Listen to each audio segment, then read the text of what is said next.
It's Monday, which, doesn't mean anything really, but all right, that's not entirely true. Monday is a thing. And for those of you that are worried that I'm gonna burn myself out, because I know some of you are concerned that I might be posting a lot of videos lately, I took a good day yesterday. I rested to the point that I was actually kind of bored, and when I went to bed, I felt energized. It's weird how that happens. Still worked out though. I've been working out every day for a little while now. It's been great. Are you pooping? What are you doing? Getting back into making a video every day has actually made me think about a lot of the things I used to do much more regularly. One of which was posting a photo on Instagram, just online everywhere, once a day, every day, and I did it for 12 years or something like that. And I was wondering this morning, do I miss that? Do I regret stopping? That was a pretty solid streak. When I started doing that, I think part of the reason was because I wanted to make sure people knew I was still alive. I just moved to South Africa. I was gonna be spending the next couple of years in West and Central Africa. And it's amazing how as soon as you move countries, even today we're better connected than we were back then, but people just kind of assume you're dead. Maybe even once you leave town. I don't know, anytime you move, things change. I think knowing what you're doing with anything creative is a really important part of the process. Obviously, you can be doing things just for the fun of it, just to learn. The photo a day project for me was kind of a discipline in also just making sure to take photos. I wanted to remember where I'd been, what I've been doing. I wanted to improve my photography skills. And I was hoping, I think, for a little bit of attention. I was really hoping it wouldn't be forgotten, which is actually a real struggle. Like I was saying, when you move abroad, especially when you move to a place people have no way of imagining. You've seen enough of Paris to kind of have an idea of what to expect from this place. You could imagine what it's like if a friend moved here, at least a little bit. It still helps to live here, obviously, to have a real idea of what day-to-day life looks like. But go somewhere that's so wildly foreign to somebody from America, like even South Africa, but then West Africa, and you might as well have just stepped into a vacuum. I think the hard thing is knowing when something has run its course, especially in artistic pursuits when one of the goals is discipline and to continue doing it. And then when it becomes just kind of part of your identity, it's a thing you've just been doing forever, do you quit or don't you? In some ways, I think I could have just kept going. I really could have. And now when I'm looking at it, it's the amount of effort involved and the discipline that I got out of it was really valuable.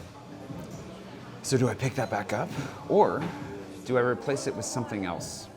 It's kind of part of the inspiration, at least for the timing of when I started daily vlogging the first time. I'd ceased to really get anything out of it. It became too easy, and it was like a throwaway discipline, which left me with, I guess, two options. One was to challenge myself to really level it up, and the other was to quit.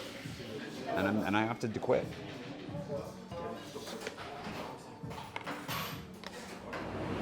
I've actually been really inspired, but also kind of intimidated by some people in my life that have just an insane amount of discipline. You think I have discipline? Man, there's some people out there. And it's important to think about because I'm the kind of person that wants to do everything at once. I have so many things I want to do in my life. I'm just going to jump into everything I can, but you only have so much time, and yet these guys seem to have endless amounts of energy and make the best use of their time. And the reason I'm thinking about it is because I have a lot of things I want to do with my life, and I'm starting to think, do I actually have the time to do it? Can I make this happen? Because obviously we have to cut some things out. You can't do everything. What are the things that I'm going to do? What are the things that I'm gonna say no to in the end?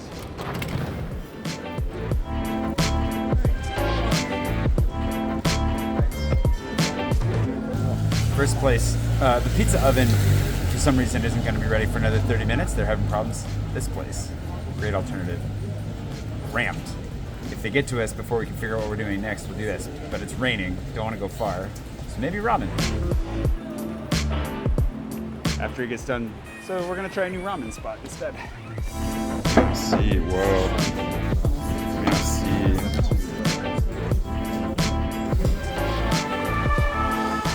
It was good to have lunch with Sam, but I might have to get a new rain jacket.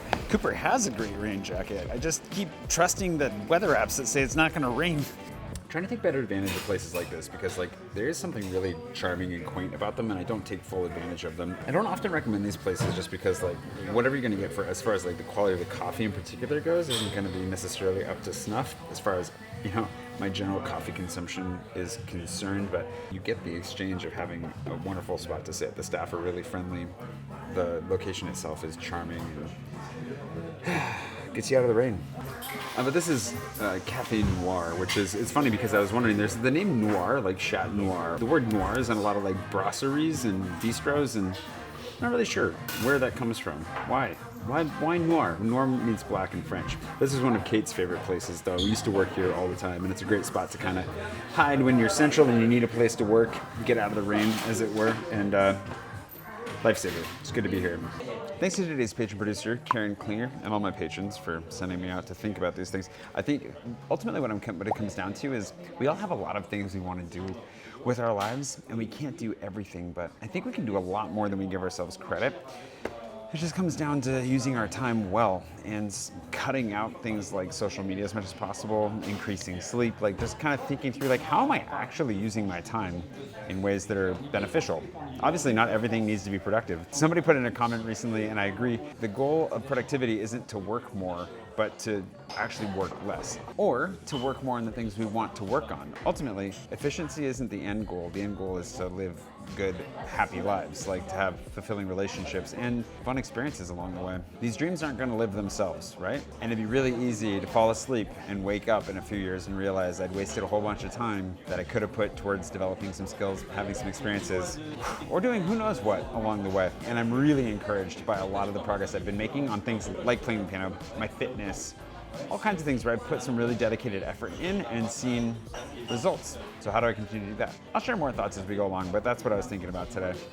Anywho, I need to wrap this up and get home because I have a meeting in not long enough. Thanks for watching. Hope you're having a good one wherever it is you are, and I'll see you bright and early again tomorrow morning for, more life in Paris. Hopefully with less rain sooner than later.